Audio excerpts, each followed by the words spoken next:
सकता हूँ, बट हाँ मेन मेन जो क्वेश्चन होता है, इंपॉर्टेंट क्वेश्चन, वो ये है।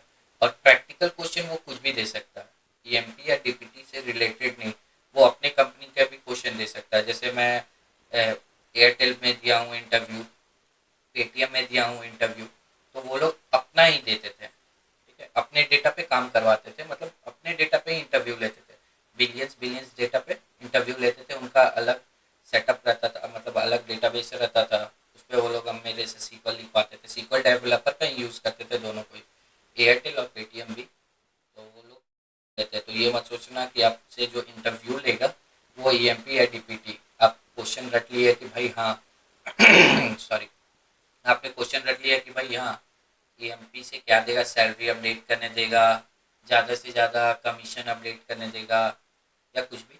तो ऐसा मत सोचना, आप क्वेश्चन बनाना कि आप क्या सोचे, क्वेश्चन पढ़ो, उसके बाद आपके जो भी दिमाग में आ रहा है ना उसको कोड में लिखो और वो कोड एग्जीक्यूट करो। स्टार्टिंग में एरर आएगा, कोई दिक्कत नहीं, बट हाँ हो जाएगा। तो वो चीज़ है, जो भी आप सोच रहे हो उसको अगर आप कोड में लिख पा रहे हो तो आप प्रॉब्लम सॉल्व आराम से कर लोगे। कोई भी आप पे हार्ड से हार्ड प्रॉब्लम आएगा, आप आराम से इजीली सॉल्व कर लोगे, ठीक है ना। तो चलिए अब इंटरव्यू में देखते हैं, इंटरव्यू में क्या क्या क्वेश्चन हमसे थियोरेटिकली पूछेगा। प्रैक्टिकली का तो मैं बता दिया कि आपको प्रैक्टिस करना है बस, और कुछ नहीं।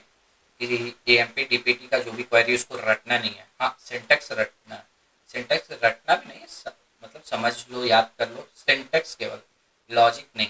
कोई भी लॉजिक, सेम लॉजिक से एक क्वेश्चन नहीं बनता।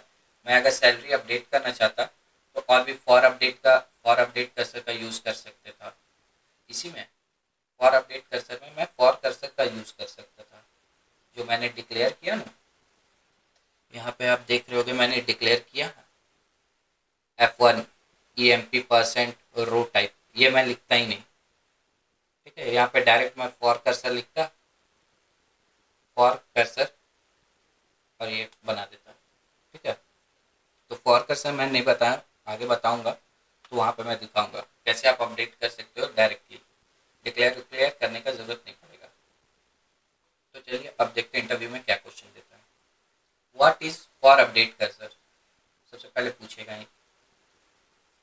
तो क्या बोलना है आपको, a for update cursor is use to lock row select by a cursor so they can be safely update और डिलीट।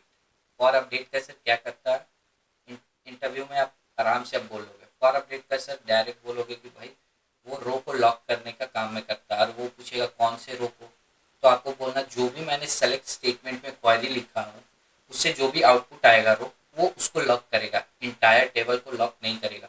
दो तरह के लॉकिंग होते हैं, रो लेवल लॉकिंग और आपके टेबल लेवल लॉकिंग। और ये जो कर्सर है ये हमेशा रो लेवल लॉकिंग पे काम करता है, ठीक है। टेबल लेवल लॉकिंग और रो लेवल लॉकिंग मैं आगे बताऊंगा।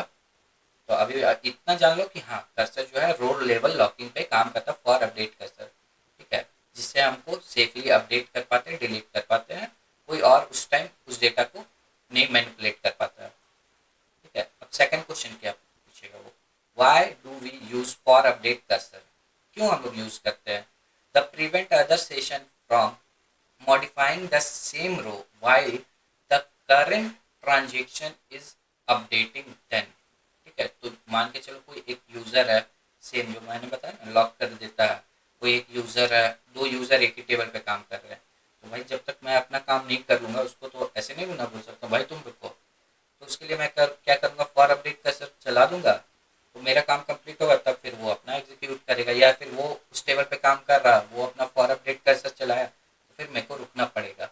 अगर वो लॉक कर दिया और मैं फिर प्रोग्राम चलाऊंगा तो मेरे को एरर दे देगा, ठीक है।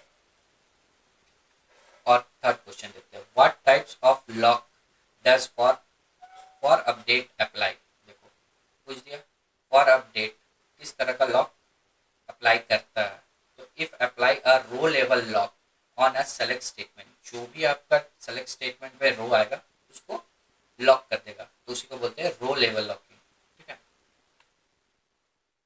अब देखो what is a use of where current of, where current of का क्या यूज है, तो मैंने बता दिया हूँ आपको, लेकिन फिर भी एक बार बता देता हूँ। Where current of is use to update और delete the current row fetched by a cursor.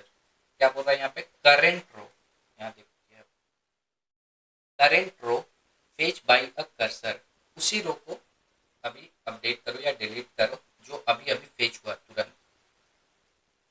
ठीक है, तो वो कहाँ लिखते हैं भाई, जो भी अपडेट कमांड चलाएंगे उसके लास्ट में, लास्ट क्लॉज होगा। ठीक है, और एक बात, अब देखिए ये मेन है, नो वेट और एक होता है वेट एन। ठीक है, नो वेट क्या काम करता है ये भी बता दे रहा हूँ। नो वेट क्या करता है ना, जैसे वो अलग यूजर है, मैं अलग हूँ, दो एम्प्लॉय हूँ, वो काम कर रहा है अपना, अपडेट कर रहा है सैलरी को 10%, मैं भी अपडेट कर रहा हूँ सैलरी को 20%।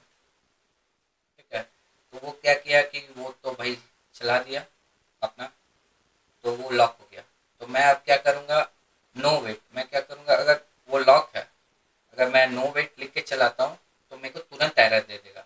ठीक है, और वेट एन क्या करता है, अगर मैं वेट लिखूंगा और एन लिख दूंगा, उसमें एन जो होता है सेकंड में होता है, तो वो क्या करता है, वहाँ पे सेकंड में डाला जाता है टाइमिंग, 10 सेकेंड, 5 सेकेंड, 2 सेकेंड, जितना सेकंड आपको डालना है वो उतना देर वेट करेगा, फिर से वो जाके अपडेट करेगा। ठीक है, जब रिलीज हो जाता है तब। तो जैसे मैं दिखा रहा हूँ, बता रहा हूँ, नो वेट क्या होता है, no wait return an error immediately if the row is already logged by another transaction instead of waiting। ठीक है, ये क्या पूरा तुरंत एरर दे देता, नो वेट यूज करोगे कि भाई कोई वेट ना करो, डायरेक्ट मेरा प्रोग्राम रन कर दो, तो वो क्या देखेगा कि भाई वो तो रो पहले से लॉक है, फिर वो कैसे लॉक करेगा, तो वो क्या करता है तुरंत एरर दे देता कि अभी वो रो लॉक है। ठीक है, और ये देखो कहाँ लिखते हैं हम लोग, फॉर अपडेट के एकदम एंड में, नो वेट, और एक होता वेट है वो भी मैं बताया हूँ।